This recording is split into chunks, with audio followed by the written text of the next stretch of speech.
content presented in this podcast is based on real events and may contain graphic descriptions of violence, sensitive topics, and explicit language that may be triggering, offensive, or sensitive subjects to some viewers and listeners. Discretion is advised. The purpose of this podcast is to explore and discuss true crime cases for entertainment and educational purposes only. This podcast does not intend to glorify or sensationalize crime, but rather aims to analyze and understand the complexities of human behavior in the criminal justice system. We encourage listeners to approach this content with empathy, critical thinking, respect for the victims and their families. Tonight, we're diving into the dark and twisted mind of Rodney Alcala, also known as the dating game killer. Now, with the new Netflix hit Woman of the Hour with Anna Kendrick, it gives you just a little taste, a tease of what Rodney Alcala was capable of. With a chilling ability to charm and the insatiable desire for control, Alcala left a trail of victims that baffled investigators for years. Our focus is The Killing Game, the true story of Rodney Alcala, written by the true crime expert Alan R. Warren, which he unravels the disturbing details behind one of America's most cunning serial killers. Grab yourself a glass of wine and brace yourself as we explore how Alcala hid in plain sight, even appearing on national television, all while living a double life of seduction and murder. It's time to start the show. Let's hit it.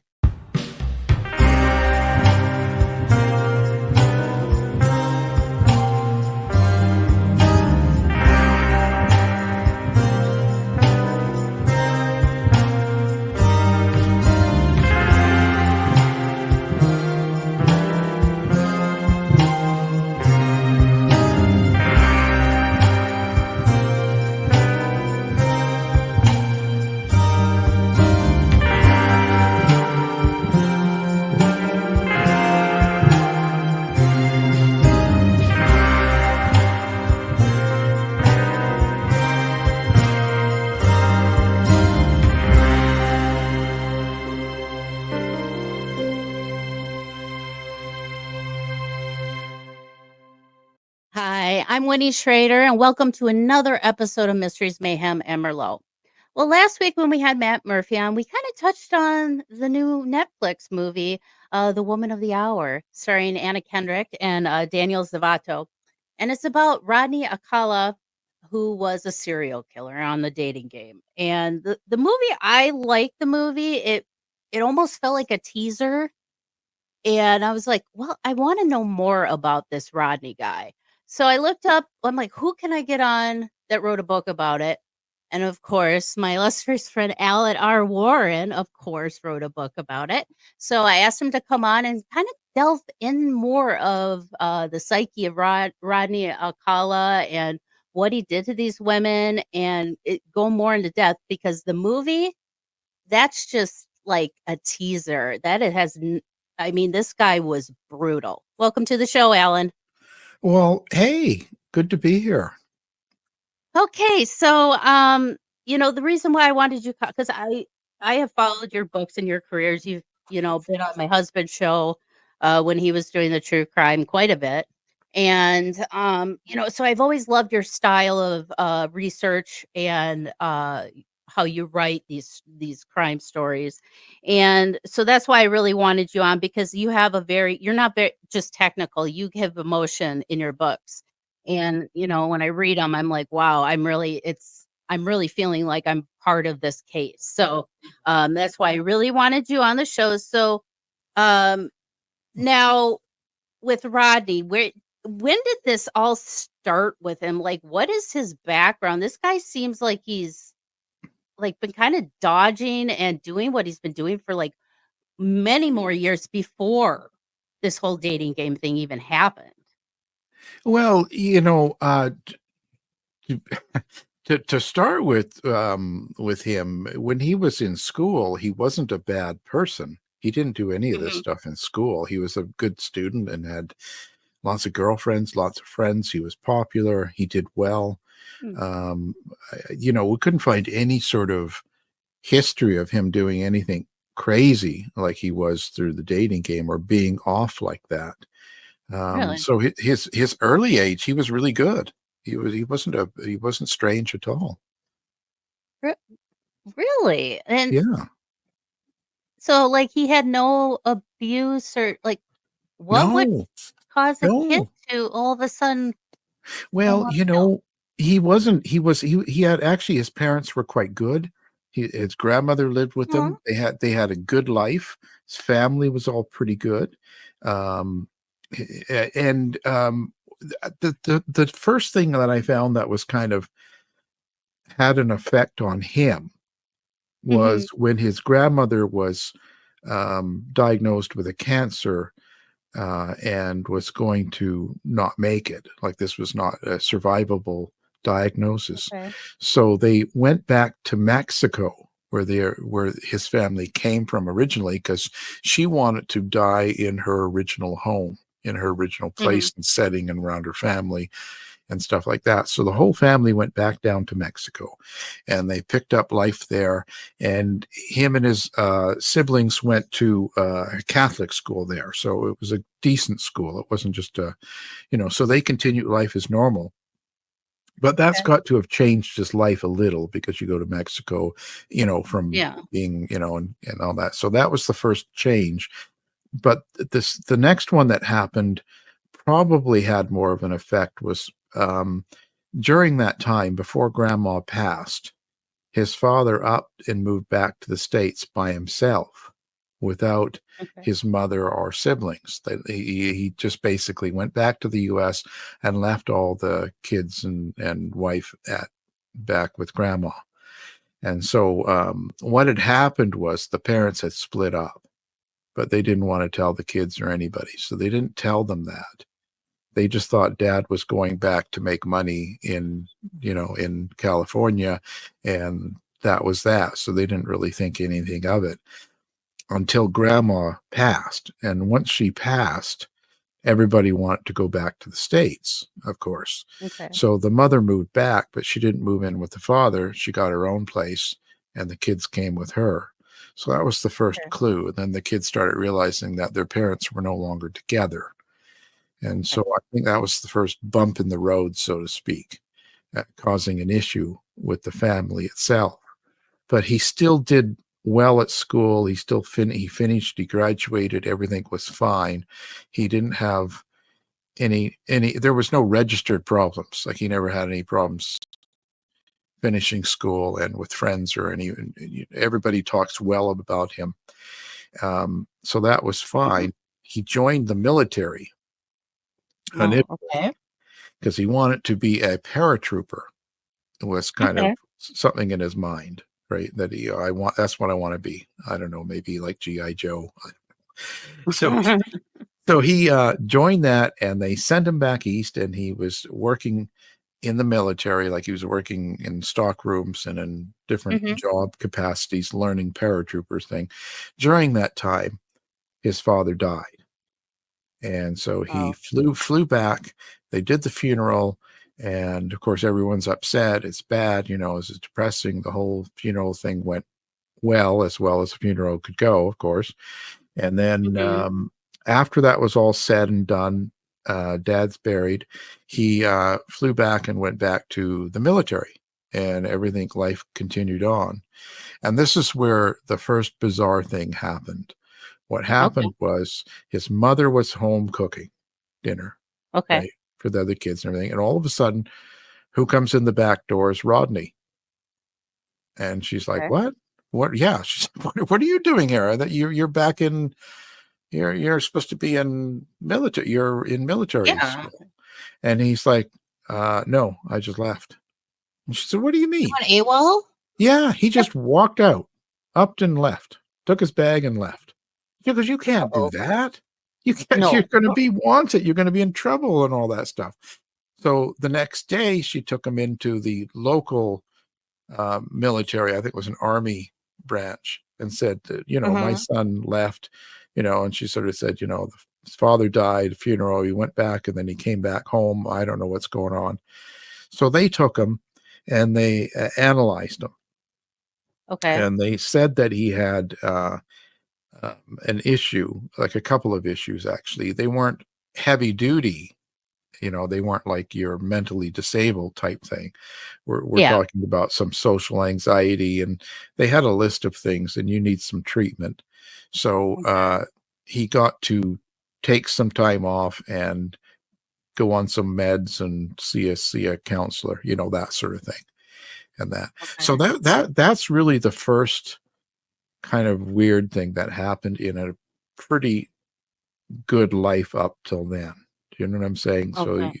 before, Yeah. you know, there was no, you know, he wasn't like hurting animals or, you know, being mean to other kids or Yeah, girls he was and just going, going through like what all of us go through, we losing family members, dealing with sick, cancer and all that. So, yeah, really what he was going through is not really much more than what everybody goes through. So it's not yeah, like, yeah, like you said, like it's not like he was traumatized, but yeah, it's like yeah. what's your level of trauma? I don't know. And did he have behavioral issues when he was in like boot camp? Did they have No, issues with them actually, there? no. And when you talk to them and talk to the officers, and what they will say is, I say that he was a really good performer. And when he worked in the jobs of administrating equipment and stuff, that was where he worked in. He was Okay. quite good at it. He was efficient. He was well liked, not an issue. Mhm. When he came back after the funeral, for the few days he worked before he went AWOL, he was they described him almost as lethargic, as not interested in anything and not doing his job and not really caring, and not Okay. really paying attention or listening to others. So again, that, you know, I can understand that Yeah, if it you know, if you're sounds like close to your dad. depression Yeah. and grief and So you know, maybe he went back too soon. You know, Mhm. I'm not a professional, but you Yeah. know, maybe it was just too much too quick for him to go back into the military, into that kind of structure after the death. I don't know, you know, and I don't, but Mhm. I don't know if we ever really will know at this point, because he was never examined enough about that part of his life to give us any answers, you know. Okay, so was he just discharged then from the military or like what was kind of what Eventually he was, eventually, because he okay. did go back. He went back two times. If you go really deep into it, he ended up going back two different times, and in both times he had some issues while he was performing his duty, and again was analyzed both times. And the third time overall, they decided he was unfit to be in the military, and so they discharged him and sent him home. So yeah, Okay. eventually he was, even with treatment, meds, the whole thing, and all this stuff. He never did recapture any sort of quality at his job with the military. Now, the documentary that you are featured in, which I'll definitely put a link into, it's on Amazon Prime. It's called Dating Death. And one thing that just triggered my mind is a question I had that when he was discharged, he was honorably discharged. Right. So he was able to take full advantage of all the GI benefits, like pay for college and the GI Bill and all that stuff. So so now that he's or honorably discharged from the military, what does he decide to do with his life? Like, he seems like he's grief and depressed. Like, what triggers him to become a functioning person and go forth and go to Well, college? I mean, I was going to say, I like, don't know if he ever really became functioning ever, really. Um, yeah. Everything he took on to either to make other people happy or to create Hmm. an image that he was doing something, but Okay. he wasn't really. It was always a means to an ends to a Yeah. mean, you know, that sort of thing. He was Yeah. doing something with something else in mind. He didn't care about what he was doing, you know. He was, first of all, before yet people have to realize that he was um, very charming. He had a lot of Hmm. charisma, and he was able to manipulate people quite easily. And I Hmm. say that in the fact that he would walk into a job, like he got a job at the LA Times as a typesetter. And this is a few years later, but he was able to walk in there and get on the spot. They didn't even check his credentials. Really? Yeah. Pretty And good, huh? this is after he'd already been convicted of some felonies. And they didn't even Eh, know. they didn't do background checks or anything? No, they liked him so much they hired him. Oh. You know what I mean? So but he was always that way. And you might think, well, because when you see him on the game show, on the dating game later, Yeah. for me, I always thought he's kind of creepy. You know, Yeah. for me, the performance he did and the things he said were kind of like icky. You know, I was like, Yeah. ugh. His eyes like, ugh, Yeah, ugh. he was just, he's a strange duck by then, right? And by then he's already Yeah. started his murdering thing. So he's already over the end. But I'm just thinking that I hear and I heard there were so many people you talk to pre-dating game for the Hmm. jobs and the different people he'd come across. They all thought he was an incredible person. He'd do Hmm. anything for him. He's so nice. Yeah. You get all that, and it's like, really?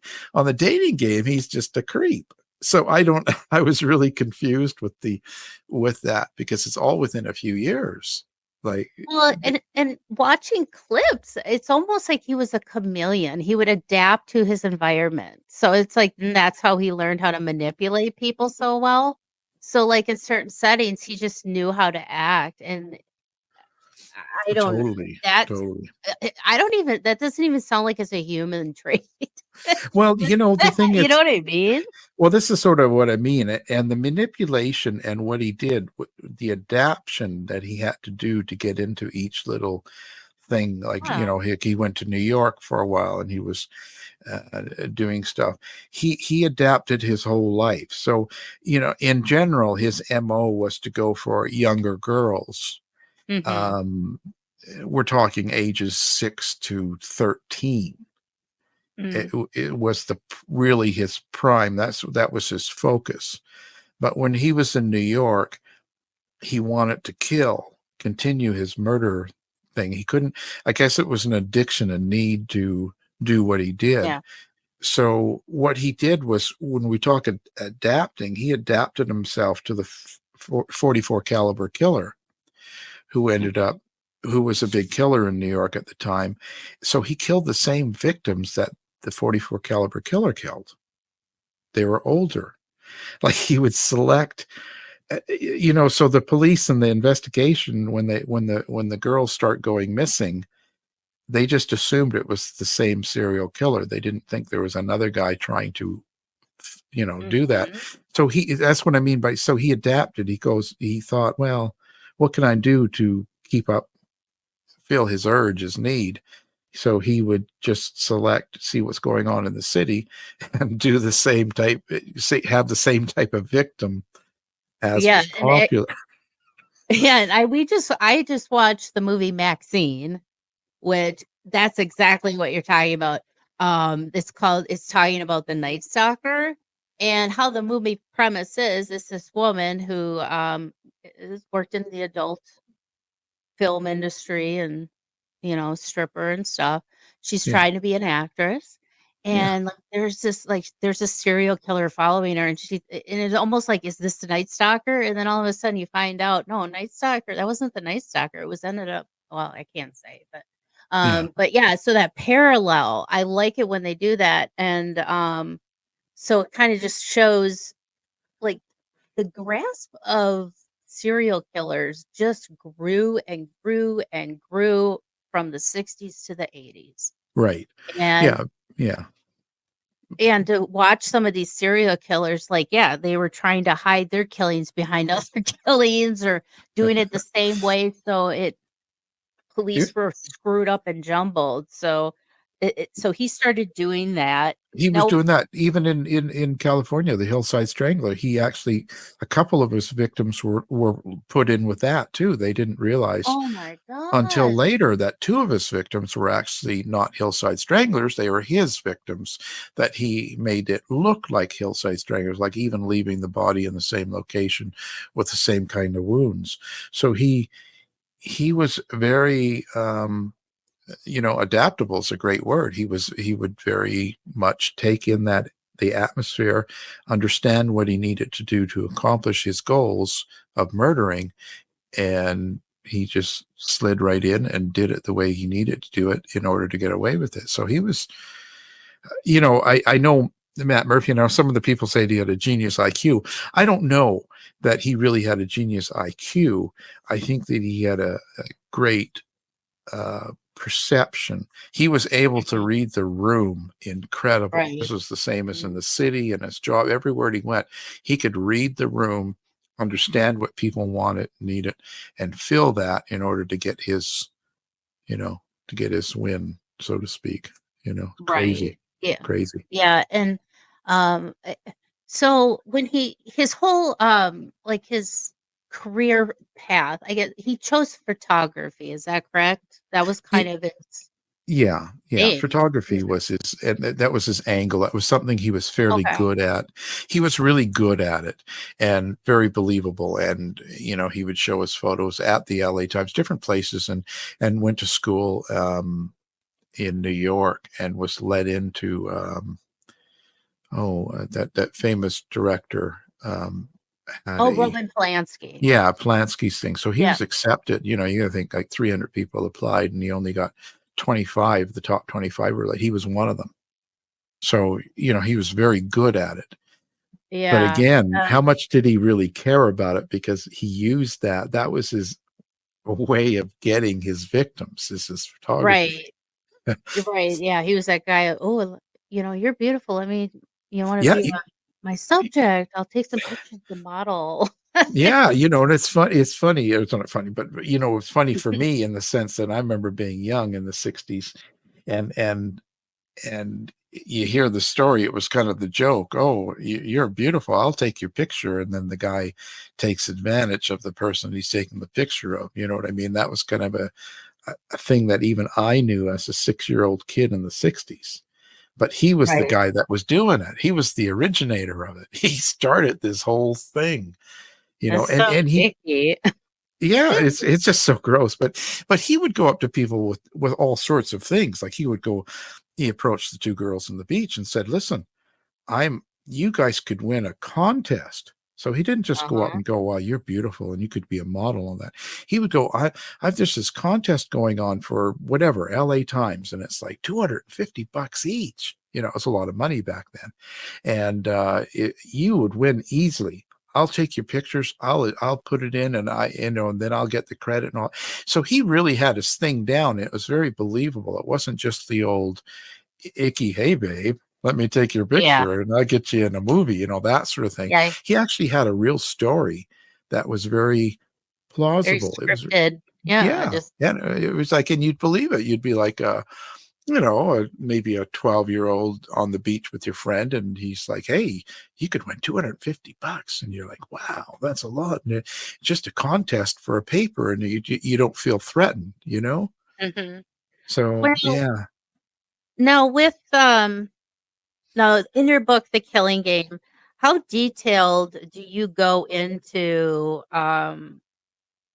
his actual crime scenes? Like, what was his like when he came back to LA? Because how many did he kill in New York? Do they know?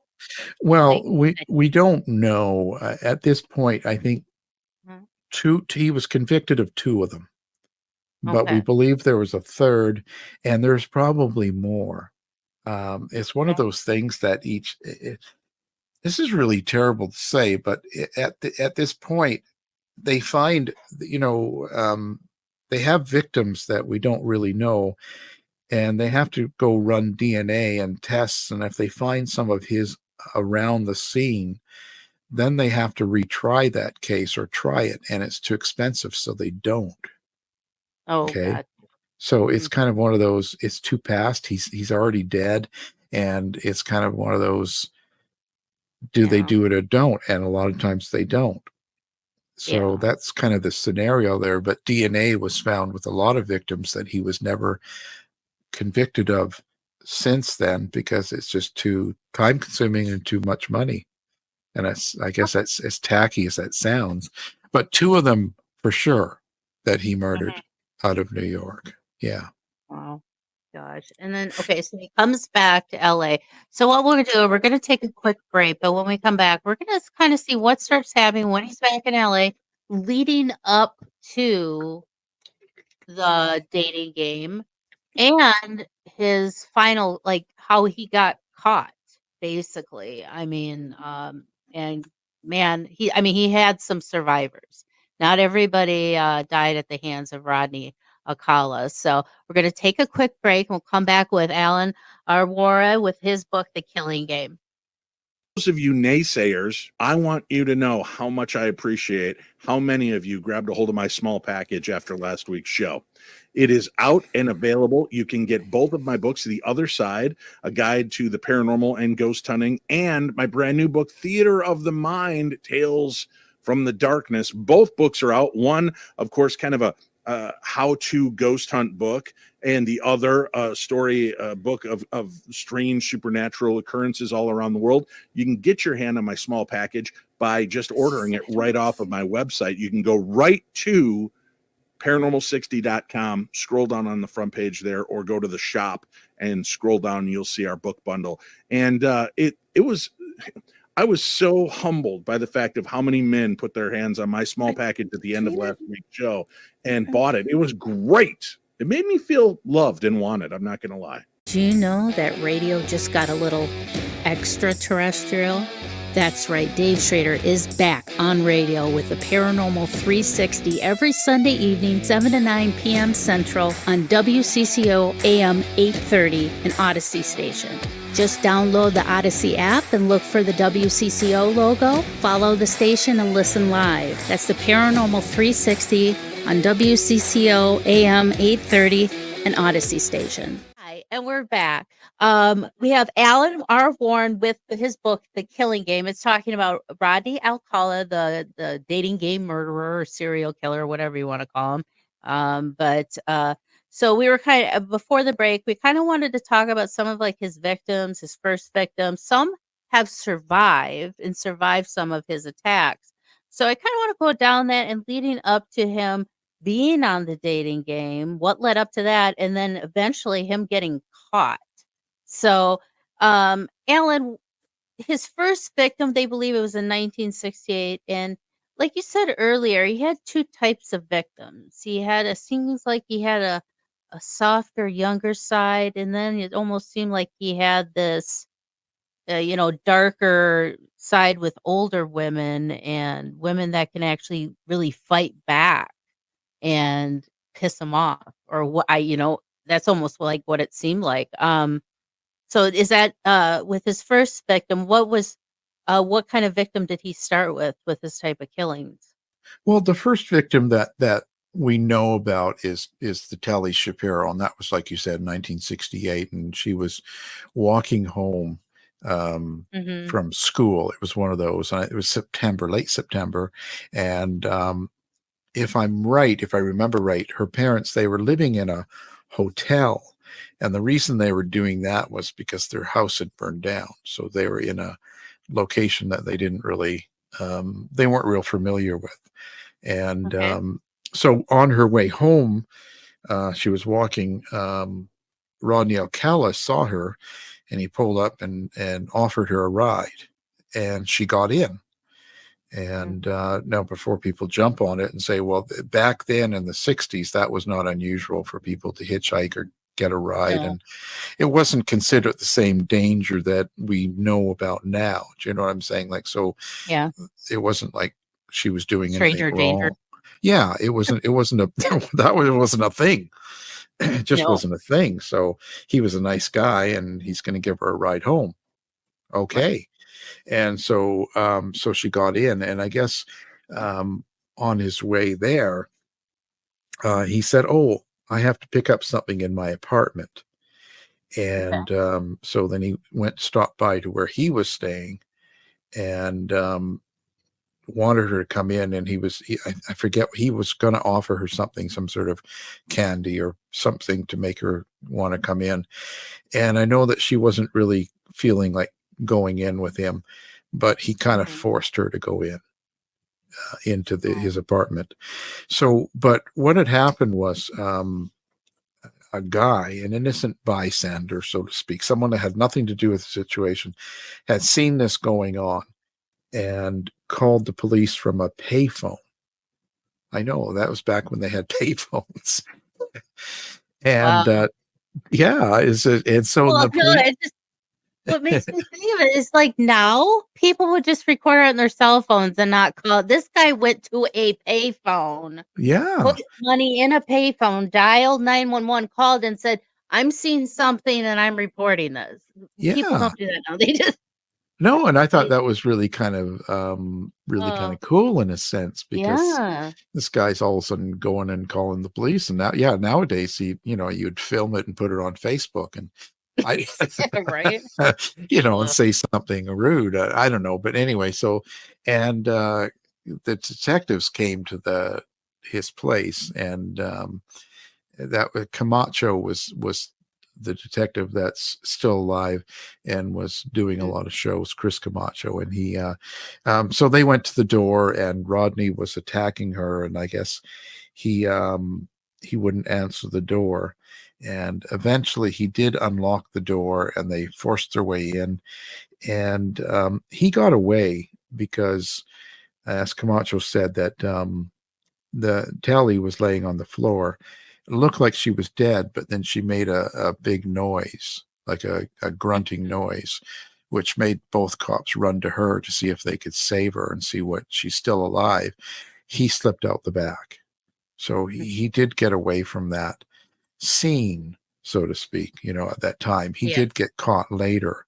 But you see, this case is really kind of what started it, but it also what caused the problem, because Tally Shapiro survived, and her family moved out of the country after she was healthy enough. So when he was caught for this crime, they couldn't get them to be witnesses. So they couldn't charge him with the full assault that he should have. So he ended up getting it's just a misdemeanor charge. He ended up serving, I think, 16 months in prison for this. And it was just some sort of an assault of a minor. And so it wasn't what it should have been. And this kind of caused the problem, because then he gets out and then he continues his rampage, and, he could have been stopped if it was done correctly at the time. There's nobody's fault. It's just the way it happened. Right, because then they would have had to bring them back and have her relive all the trauma and stuff that happened. Well, that's even if she could really remember a lot, because she had he bashed her skull, right, with like some type of rod or something. Yeah. Oh yeah. Yeah. Yeah. It's amazing she survived. And just the whole thing. And in fact, the parents wouldn't bring her back, because they were contacted, and they wouldn't bring her back. So that was just it. It wasn't going to happen. So they were left with what they had. And and the worst. Okay, so when we talk about his personality, when he gets out of serving that time, what's he do? He goes back east, and he ends up working for he's a counselor for a girls' school, like a teenage girls' school in the summer school. Oh my God. Yeah. So all of a sudden, he goes under the name Berger or Berger, depends on how you pronounce it. But he was Mr. Berger, the counselor at the summer school for girls, teenage girls. I can't, and you think, wow, really? But he talked himself into that job too, and they never run anything. And so and that's where he started going to New York, and he started killing the other girls. And it was only by accident that two of the girls at the school had recognized him, one of his pictures, because he was originally on the FBI most wanted list for the first assault. So they told the guy that runs the school, and then that guy called the FBI, and of course, so he did get arrested and taken out of the school. But the whole thing, his whole life as a criminal here was, a lot of it was I don't want to say helped, but it sort of was supported by the whole process of criminal and mental institutions of the time, because nobody Right. ever really held him. You know what I mean? He got short little bits of prison or institutional times and was always allowed out and always went right back to work. Within a day, within 2 days, he was able to get a job and go right back to his same old, way of behaving. And and his MO was that in general for the younger girls was to go up to them and offer the contest or a picture or a photo and get them into it. And some ran away and some didn't. And how many victims he had in total, we don't really know. But the older victims, like the New York girls and some of the others that he had, he tended to be a lot rougher with them. It's one thing about, you were talking about Woman of the Hour, the Kendrick movie. One thing she did kind of try to show was the way he treated his victims. The way he beat them and choke them and get them unconscious but not dead. And then he would torture them and then do it all over again. And some of them he would do the same process to maybe 4 or 5 times. So he really wanted to punish them for some reason. Yeah, and he wasn't he also like placing their bodies in very yeah, always. Yeah, like not flattering positions. No, he would make sure that he would place them in a position that would shock the person that found them.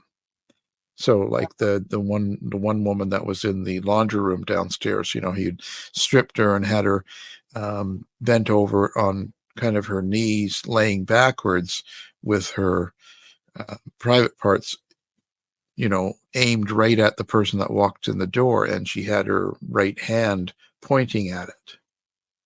Do you know what I mean? So as soon as you come into the room, you've got this naked woman laying there who's dead, pointing at her own vagina with her finger and aimed right at you. And you're like, what? Do you know what I mean? He wanted to do, he wanted to do this sort of thing. One of the victims he put at that little park that's right across from Marlon Brando's house in the same position between the trees, aimed at his front door. So you open his front door and that's what you would see. What's wrong with him? Well, this is it. What is wrong with him? So, but how he, that's a really interesting, that in itself is question, because you think about, there's this guy that was a good student, really good, joining the army, had all these skills as a photographer, all this stuff, and that was really normal and not a problem for 20 years of his life. All of a sudden, he's turned into doing these sort of crimes.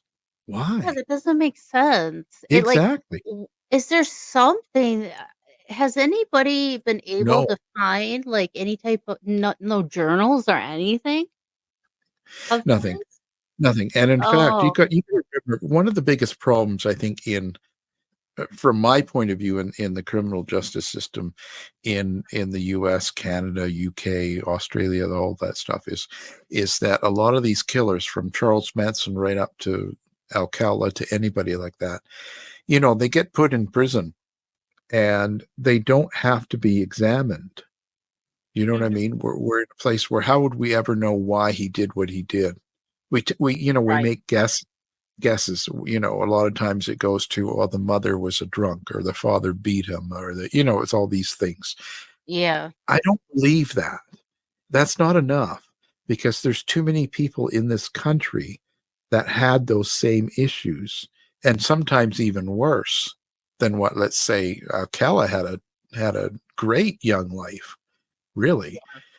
Lived middle class, upper middle class, had anything he wanted, a car at 16 like he had it all. There was nothing he was in longing for, and he wasn't being abused or beaten. So there's plenty out there that do have a much worse life.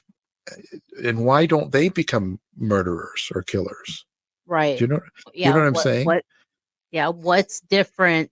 How are they perceiving it one way when this, and it's like the same circumstance, but this person is perceiving it a completely different way.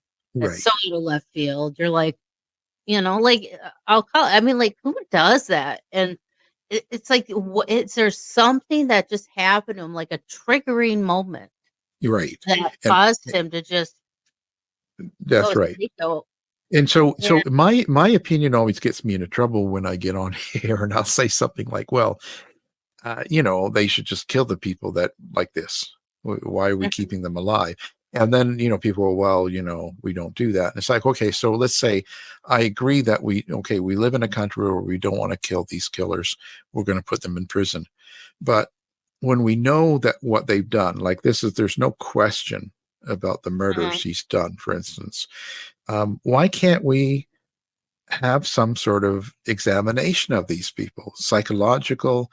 Why aren't they forced to have treatment to find out, not necessarily to make them better, but to find out why they went Right. that way? If we could determine something better than just saying, well, the mother was mean, or something, Hmm. some sort of thing like this. We need to have more.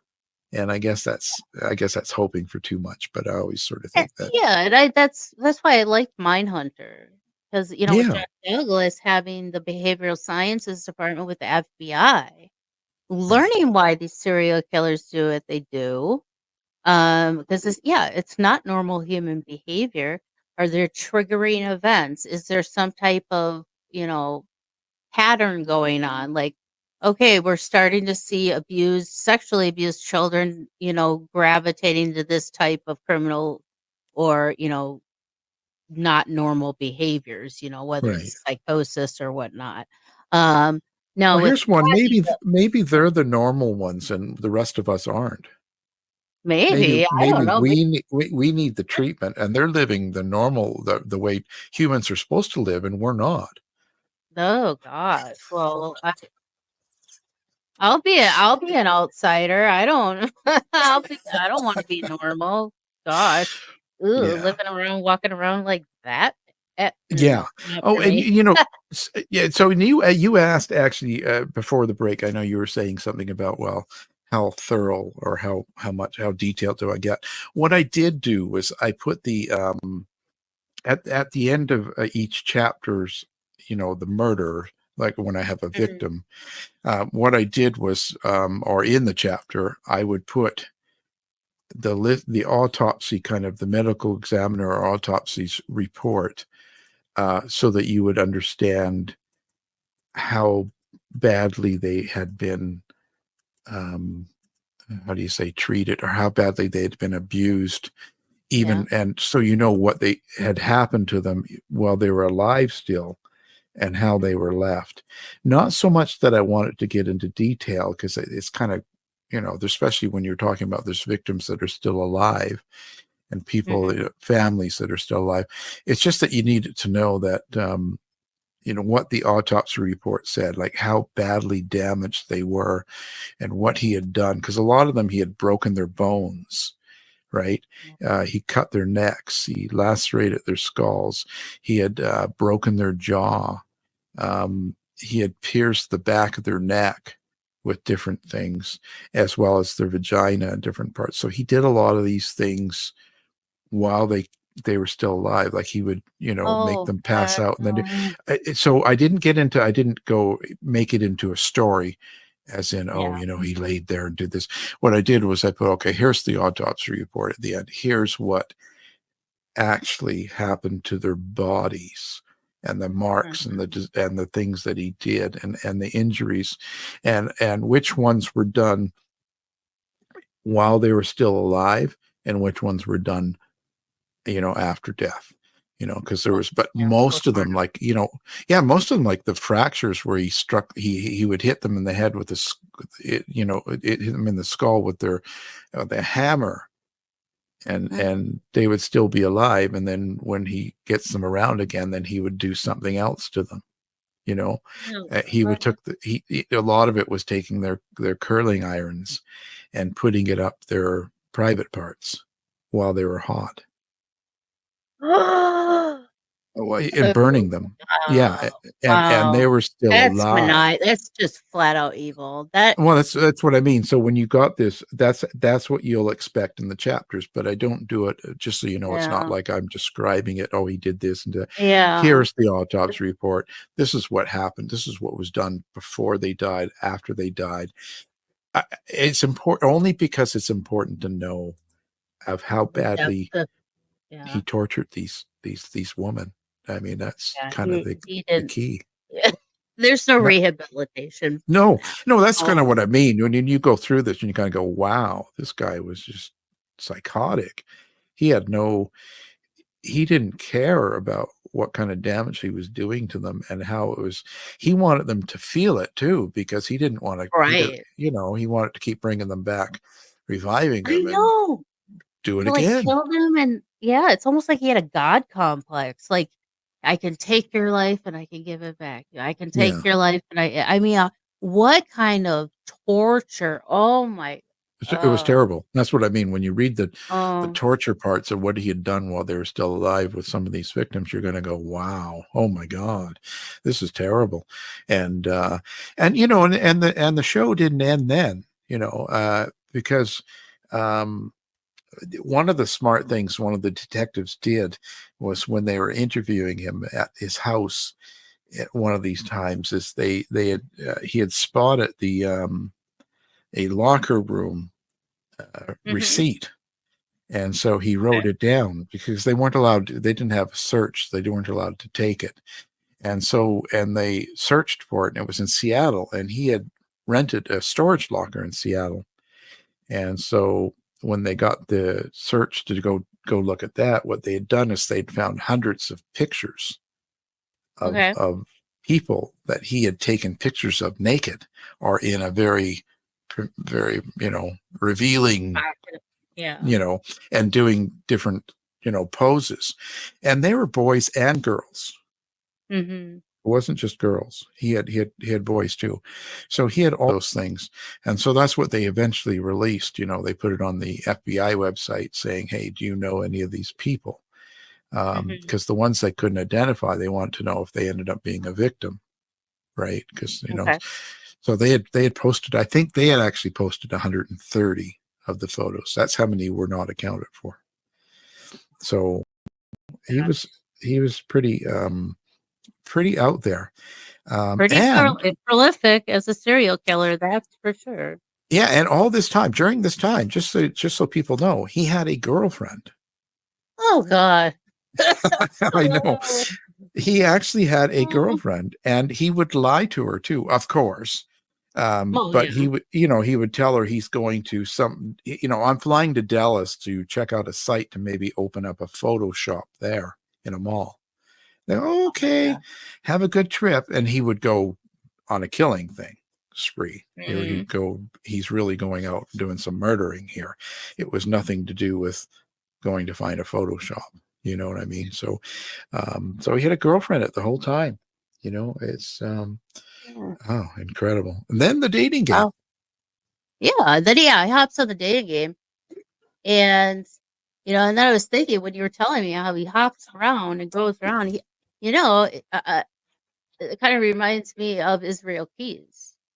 Yeah. And how maniacal, and how he would just travel, and it was like he would travel to a place to a murder, and then he'd go to another place. So like, it was so hard to track. And that seemed maybe he took a playbook out of Alcala. In a way, he did it. He did it differently, in the sense that he would find a traditional victim, I guess we can call it, someone in that town, whatever town he's in, that was being killed a certain way, certain age, certain look, and he would do that. Whereas Keys would just find someone and then get someone else blamed for it. Right. You know what I mean? He was a little. But like being that so flighty and covering your tracks. I mean, that can't be easy to do, being a serial killer and just constantly on the move, on the go, making sure you don't get caught, but you still have to fill that need, Yeah. it's crazy how their thought process is. Yeah. Oh, And that's what I mean. And that's one of those things that we just have to guess at, kind of try and right, put yourself right. into that place and try to Oh, figure out, you know.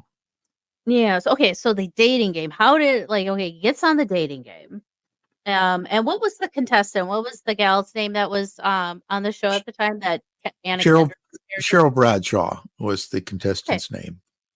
Yeah. Okay, Cheryl Bradshaw. So she comes on, of course, the dating game. You have a woman that comes on and she asks a question and she can't see the contestants. She has Right. 3 contestants. And my favorite one was when John Ritter was on it. But yeah, so he's on there.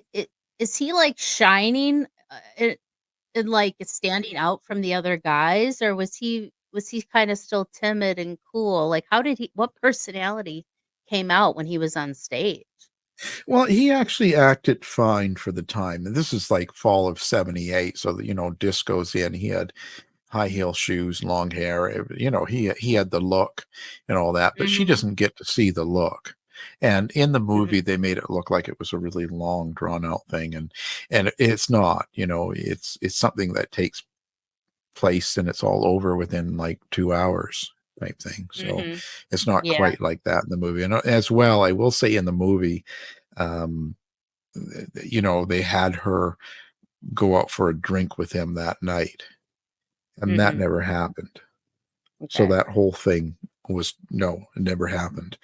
Never. And in fact, he answered the questions to me. If the thing is, if you watch that, it's all over YouTube, and you can watch Mhm. Rodney Alcala on the dating game, and that he answered questions very.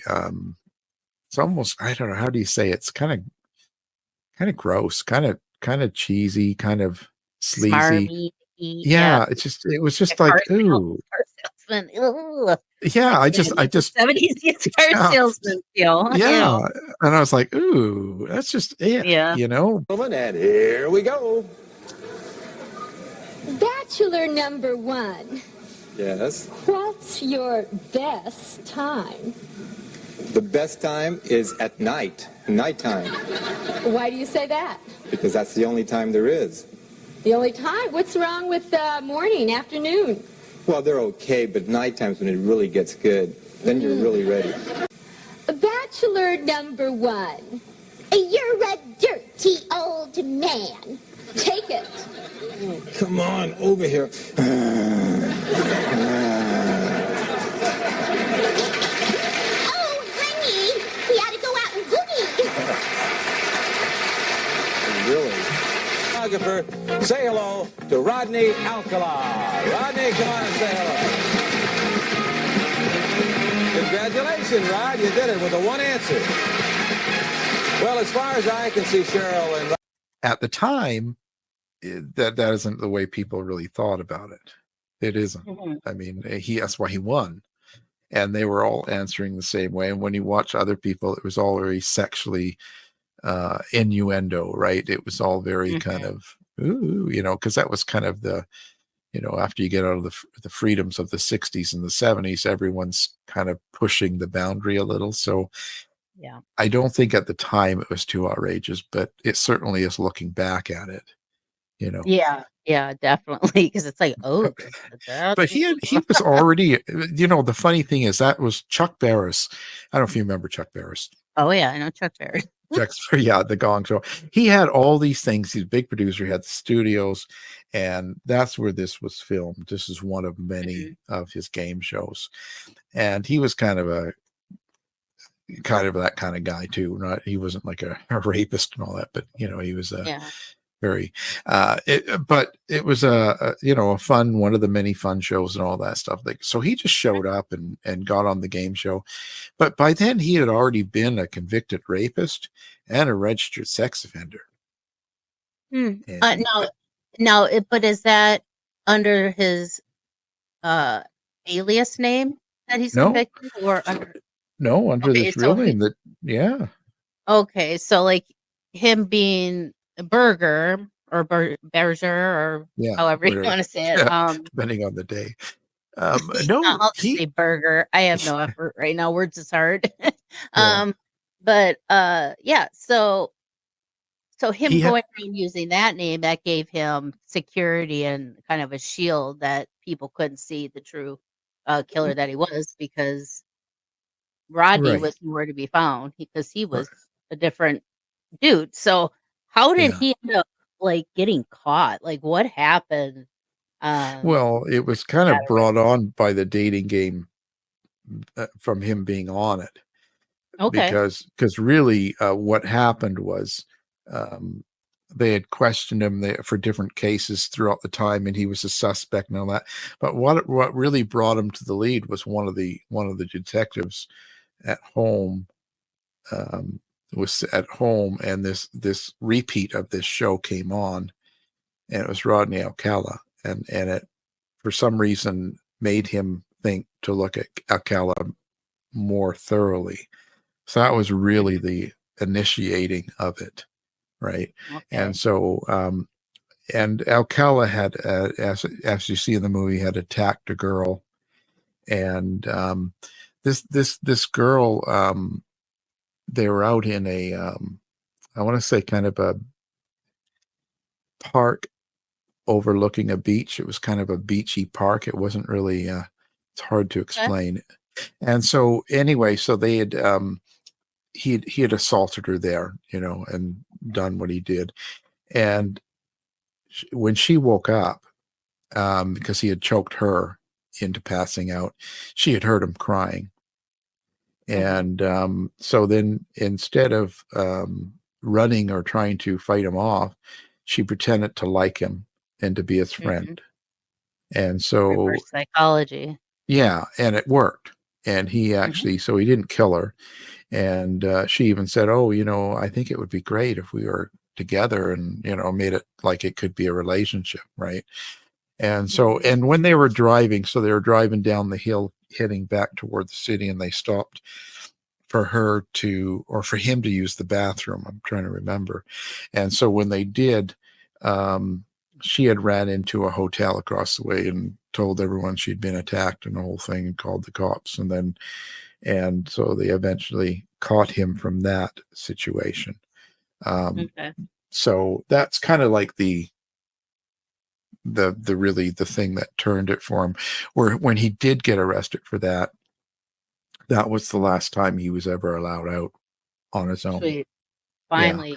Yeah. The devil's in jail. Well, the devil's in jail, but they, I mean, when you think about it, they had several trials for this guy over and over. And why? He's guilty. Just well, the thing is, the problem. Well, this is the problem. Because in California and a lot of places, the death penalty will always get rejected from their Supreme Court, not the country's, but from theirs. So he gets charged with the death, and he gets convicted with death penalty. It gives you an automatic appeal, goes up, and of course he gets it gets overturned, and they go through it. That's one problem they have. Another big problem they had was again, witnesses, and being able to convict them on that. And then the last, or I don't know, I say the final problem, but the other thing is that he, with one of the particular cases he was involved in, he had taken a girl up to a mountain area and killed her. And there was a forestry ranger, a woman park ranger, who had witnessed some of it. And eventually, and she didn't tell anybody. And then she didn't tell the cops. And eventually they found her. She told the story. But then when she went into trial, she changed the story. And then she ended up needing psychological help, and she had a couple of breakdowns. So they overturned the whole conviction on that because of the way she was. Do you know what I mean? It was like they had all sorts of. It was really crazy. It was a crazy from the start, from the very first trial right through. I put a lot of the highlights of each of the trials in, so you can kind of understand how crazy it went. And Alcala himself acted as his own attorney, his own defense attorney. Oh my God. A couple of cases. Ego. Well, you know what he would do? He would question himself, and he would have a different voice as the attorney, and then he would sit and ask. What? Yeah. Oh my God. Then What you know a what? learning. And to present his case, this is funny. Now I don't know if you remember the movie Alice's Restaurant. Yes, I do. I haven't seen it in forever, but I do remember it vaguely. He made the jury watch that. That was his presentation, his defense. Are you serious? Yeah. He made everyone in the court watch Alice's Restaurant, and that was his defense. And he was probably so mad why he got a guilty verdict, right? Yeah, he was. And then on another one of his cases, when after that was overturned, he showed them the dating game, his appearance on that. That's what he showed the defense, or as his defense. That's what he showed the jury. And he's saying, and why he did that was because in that locker the cops had found in Seattle, they also found jewelry and victims.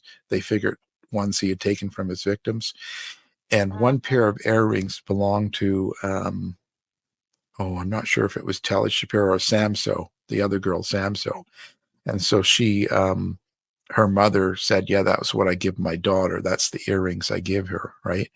So he showed his dating game appearance and had it, enlarged and said, see the earrings I'm wearing? That's the ones. That's not the ones that this girl had.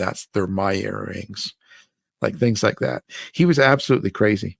He so was. You know, he was absolutely crazy. Honestly, I don't think he was human to begin with. There's something off about this guy right now.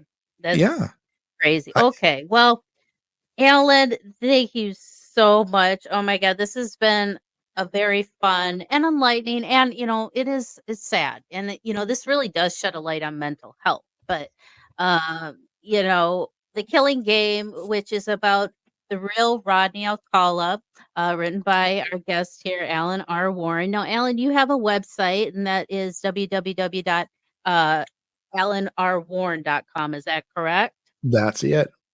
Yeah. Okay, and you can actually hear you on multiple radio shows across the country. I mean, you have a mystery radio show that is heard on KKNW 1150 AM in Seattle and is syndicated in many markets.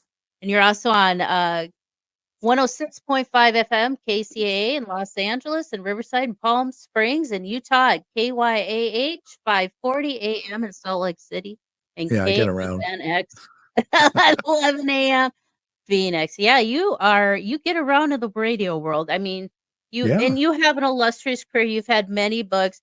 So people, please check out The Killing Game. I'll have a link for that in today's description, along with a link to his website, which that's where, if you want to know anything and everything about Alan R. Warren, it's right on his site. So just go there, and I'll have, and please, guys, please rate and review these books. That's very important. Only if you like them.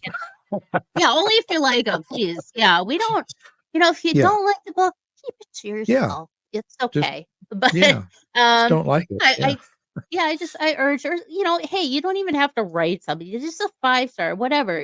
Just show your support for these authors, so that way those books can get seen more. And thank you so much, Alan. We're definitely going to have you on again here soon. Maybe we'll talk the Menendez brothers, or I don't know, maybe Casey Anthony. Maybe we'll pick a topic and just riff on it. But thank you, and thank you all, and I hope to see you all next week. Thank you for joining me for another episode of Mysteries, Mayhem, and Merlot. And until our next case, my armchair detectives, stay safe, stay vigilant, and stay aware. I'll see you right here next week on Mysteries, Mayhem, and Merlot.